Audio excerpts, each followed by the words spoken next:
Olá, meu nome é Marcos Alencar. Hoje, 15 de agosto de 2022, estamos aqui para falar sobre trabalhismo em debate, descomplicando o direito do trabalho e sem juridiquês. Ah, Hoje nós vamos comentar sobre o que me motivou, foi uma decisão da terceira turma do Tribunal Superior do Trabalho, que nega a aplicação da reforma trabalhista em relação ao intervalo intrajornada. Olha, deixa eu começar explicando uma coisa aqui a respeito do intervalo para que se entenda. O intervalo intrajornada é aquele intervalo que acontece no meio da jornada, por isso que é intrajornada, para refeição e descanso. Ele está previsto no artigo 71 da CLT, né? E ele diz o seguinte, que qualquer trabalho contínuo cuja duração exceda 6 horas é obrigatória a concessão de um intervalo para repouso e alimentação, o qual será de no mínimo 1 hora e não poderá exceder 2 horas, salvo se tenha um acordo coletivo, uma negociação coletiva entre os sindicatos, patronal e de empregado.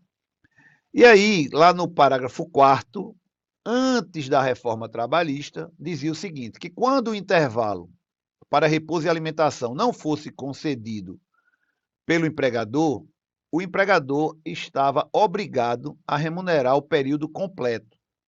Então, imagine que o intervalo do empregado seria de 1 hora, de meio-dia às 13 horas, e ele só usufruísse o intervalo de meio-dia até às 12h30. Caso houvesse uma reclamação trabalhista, o empregador seria condenado a pagar esse intervalo completo, independente dessa meia hora que o empregado usufruiu, que o empregado folgou. A partir de novembro de 2017, com a vigência da Lei 13.467, que é a lei da reforma trabalhista, esse parágrafo 4º do artigo 71 foi alterado.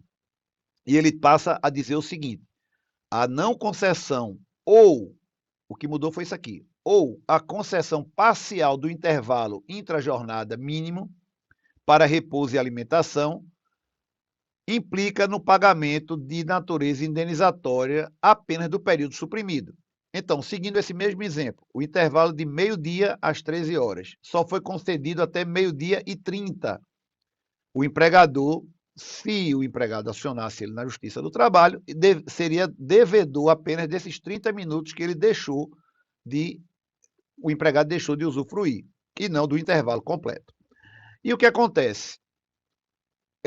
No dia 10 de agosto, né, sai uma notícia no site do TST, dizendo o seguinte, da terceira turma, que um operador receberá integralmente o intervalo de jornada, porque foi suprimido parcialmente, porque a terceira turma entende que a reforma trabalhista só se aplica aos contratos de trabalho que iniciaram a partir de novembro de 2017.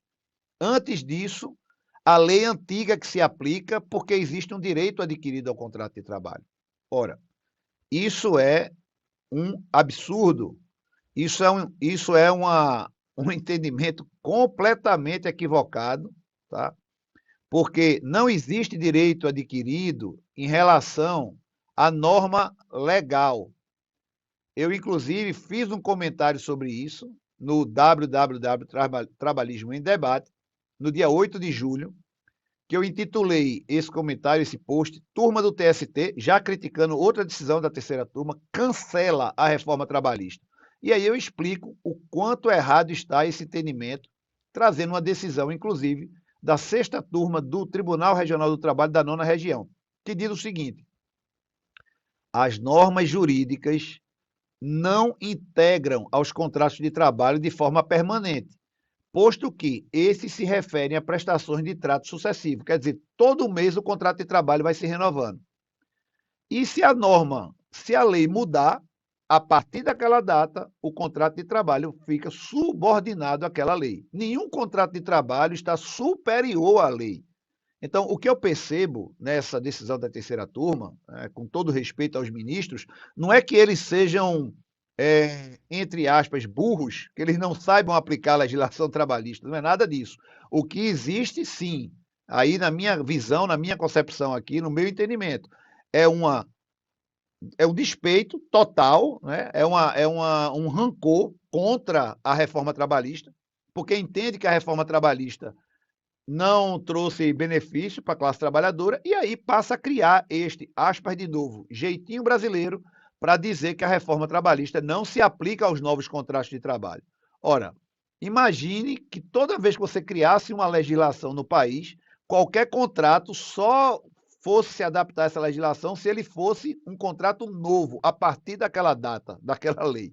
Não existe isso. Então, assim, é uma interpretação completamente equivocada do ponto de vista científico, do ponto de vista jurídico, e eu espero que as outras turmas do TST, né, e até a seção de dissídios individuais, que é a instância máxima trabalhista, corrija esse tipo de absurdo que está acontecendo lá na terceira turma, porque isso não é uma questão aqui de discussão de quem está certo ou errado, é a tremenda insegurança jurídica, né, a insegurança jurídica que decisões desse tipo geram nas relações trabalhistas.